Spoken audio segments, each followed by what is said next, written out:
আসসালামু আলাইকুম সম্মানিত ভিউয়ার্স, আপনাদের সামনে আজকে নতুন একটা ভিডিও নিয়ে হাজির হলাম। ভিডিওটা হলো গাড়ির ব্রেক হচ্ছে না, ব্রেক অয়েল লিকেজ করছে। চলুন শুরু করা যাক।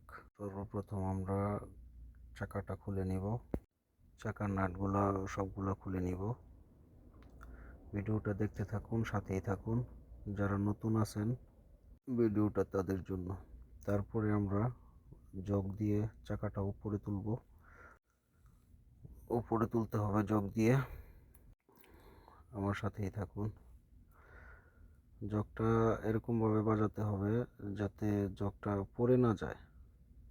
ঠিক আছে, এরকম জায়গায় বাজাতে হবে যাতে টায়ারটা উপরে ওঠার পরে জগটা যাতে পড়ে না যায়। তারপর চাকাটা খুলে নিতে হবে। খুলে নেওয়ার পর আসলে কোথা থেকে লিকেজ হয়েছে এটাও দেখতে হবে আমাদের। খোলার সাথে সাথে দেখতে পারতাছি আমাদের ব্রেক শুটা খুলে পড়ে গেছে।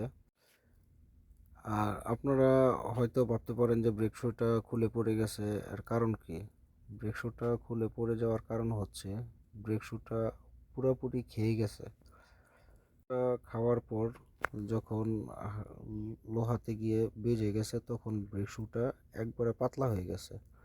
পাতলা হয়ে যাওয়ার কারণে আমাদের ব্রেক শুটা পড়ে গেছে। তো আমরা খুলে নিলাম। খুলে নেওয়ার পর দেখতেছি যে ব্রেক শু পড়ে যাওয়ার কারণে পিস্টনগুলা লিক, উপরের পিস্টনগুলা বেশি বাইরে চলে আসছে। তো আমাদের ওই পিস্টনগুলা একটু ভিতরে দিয়ে নিতে হবে।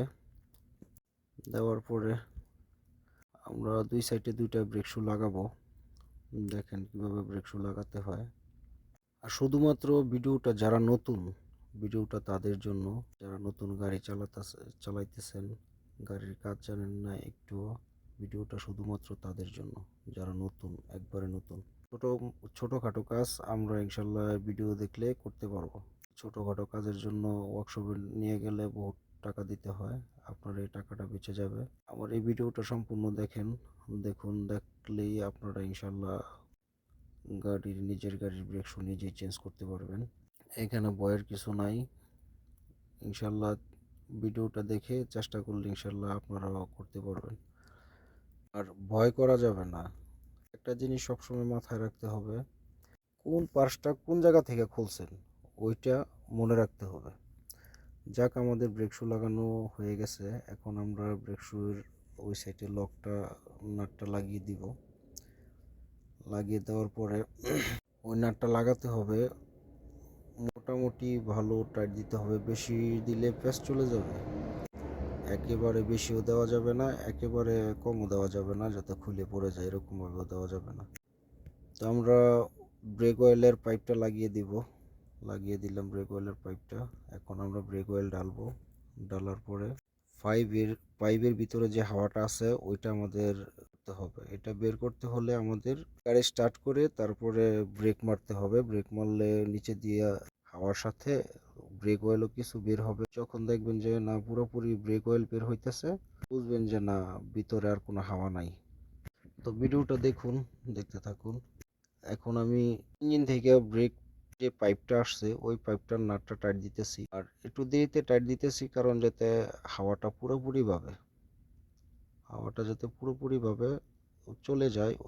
এই কারণে আমি অয়েল কিছু ছেড়ে দিলাম। ছেড়ে দেওয়ার কারণ হচ্ছে ভিতরে যদি হাওয়া থাকে তাহলে কিন্তু আপনার ব্রেক অ্যাকুরেট কাজ করবে না।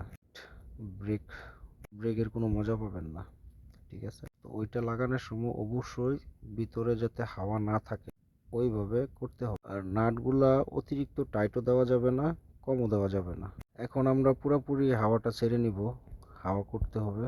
হাওয়া করে পুরোপুরি দেখুন হাওয়া চলে গেছে। এখন আমরা ব্রেক প্যাডেলটা পাড়া দিয়ে তারপর নাটটা পুরোপুরি টাইট দিব।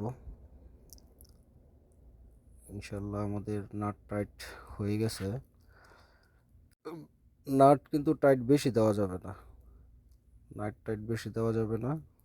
আমাদের টায়ার লাগানি কমপ্লিট হয়ে গেছে। এখন নাটগুলো টাইট দিব। ইনশাল্লাহ আমাদের কাজ শেষ।